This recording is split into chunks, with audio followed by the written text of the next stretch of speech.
Alamin po natin ang magiging lagay ng panahon sa iba't ibang bahagi ng bansa ngayong araw ng Martes o Miyerkules. Panoorin po natin ang update mula sa Philippine Weather Bureau Pag-asa. Sa ating latest satellite images, patuloy yung pagmamonitor natin sa low pressure area na nasa labas pa ng Philippine Area of Responsibility na mataan natin ito megit 1,425 kilometers east o silangan ng extreme northern Luzon. Base sa pinakahuling datos natin, maaari nga itong LPA na to ay pumasok sa loob ng Philippine Area of Responsibility sa araw na ito. Bagamat sa ngayon medyo maliit pa rin yung tsansa na ito ay maging bagyo at yung trap o ito extension ng low pressure area ang siyang magdadala ng maulap na kalangitan na may mga pag-ulan sa malaking bahagi ng Mindanao, gayon din sa Central and Eastern Visayas.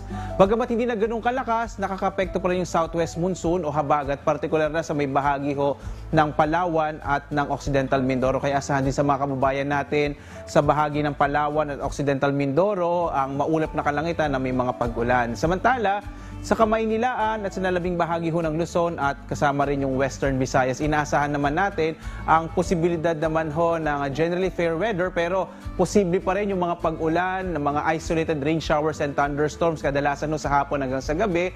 Minsan pwede magkaroon ng mga malalakas na mga pag-ulan bagamat hindi naman ito magtatagal. Dulot ito ng mga localized thunderstorms. Maliban nga sa low pressure area na to, wala na tayo iba pang minomonitor na iba pang weather system na nakakapekto sa ating bansa sa kasalukuyan.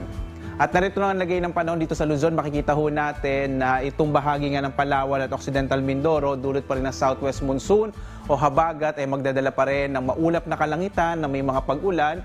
Samantala, sa nalabing bahagi ng Luzon, inaasahan naman natin ang posibilidad ng mga pag-ulan sa hapon naman hanggang sa gabi. Minsan tumatagal ito na 1 hanggang 2 oras. Sa mga thunderstorm advisory na inilalabas ng Pag-asa, dito natin malalaman kung anong mga specific na lugar ang magkakaroon ng mga pag-ulan ngayong araw na ito at gaano katagal. Samantala, ang agwat ng temperatura sa Lawag nasa 24 to 32 degrees Celsius, sa Baguio 17 to 24, sa Kamaynilaan hanggang 33 degrees Celsius hanggang 34 degrees Celsius naman sa Tuguegarao. Sa Tagaytay nasa 22 to 31 degrees Celsius, sa Legazpi 24 to 32 degrees Celsius, sa Calayan Islands naman 25 to 31, habang sa Puerto Princesa 24 to 32 degrees Celsius. Dumako po tayo dito sa Visayas at Mindanao. Makikita natin itong bahagi ng Central and Eastern Visayas ay magkakaroon ng maulap na kalangitan na may mga pag-ulan ngayong araw dulot ng trough o ito yung tinatawag na extension nitong low pressure area. Habang sa Western Visayas, inaasahan naman natin yung mga isolated o pulong-pulong pag-ulan sa hapon hanggang sa gabi. Yung agwat nga ng temperatura sa Iloilo nasa 24 to 32 degrees Celsius. Sa Cebu naman, 26 to 32 degrees Celsius, habang sa Tacloban nasa 24 to 32 degrees Celsius.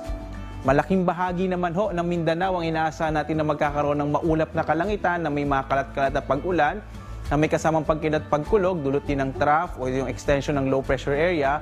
At ang agwat ng temperatura sa Zamboanga ay mula 25 to 32 degrees Celsius. Sa Cagayan de Oro, 25 to 32 degrees Celsius, habang sa Davao ay mula 25 to 32 degrees Celsius. Samantala, wala tayong nakataas na gale warning sa anumang bahagi or baybayin ng ating bansa. Ibig sabihin sa mga kababayan natin na may mga sasakyang pandagat at maliliit na mga bangka ay ligtas pumalaot. Pero mag-ingat pa rin kapag meron tayong mga biglaang mga thunderstorms na maaaring biglang magbugso ng hangin.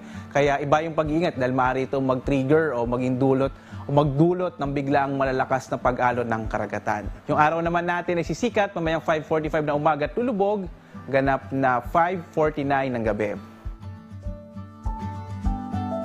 At napanood po natin ang update mula kay Obet Badrina, weather specialist ng Pag-asa. Tandaan, sa bawat araw na ating nasisilayan, tayo magpasalamat sa Diyos na may lalang.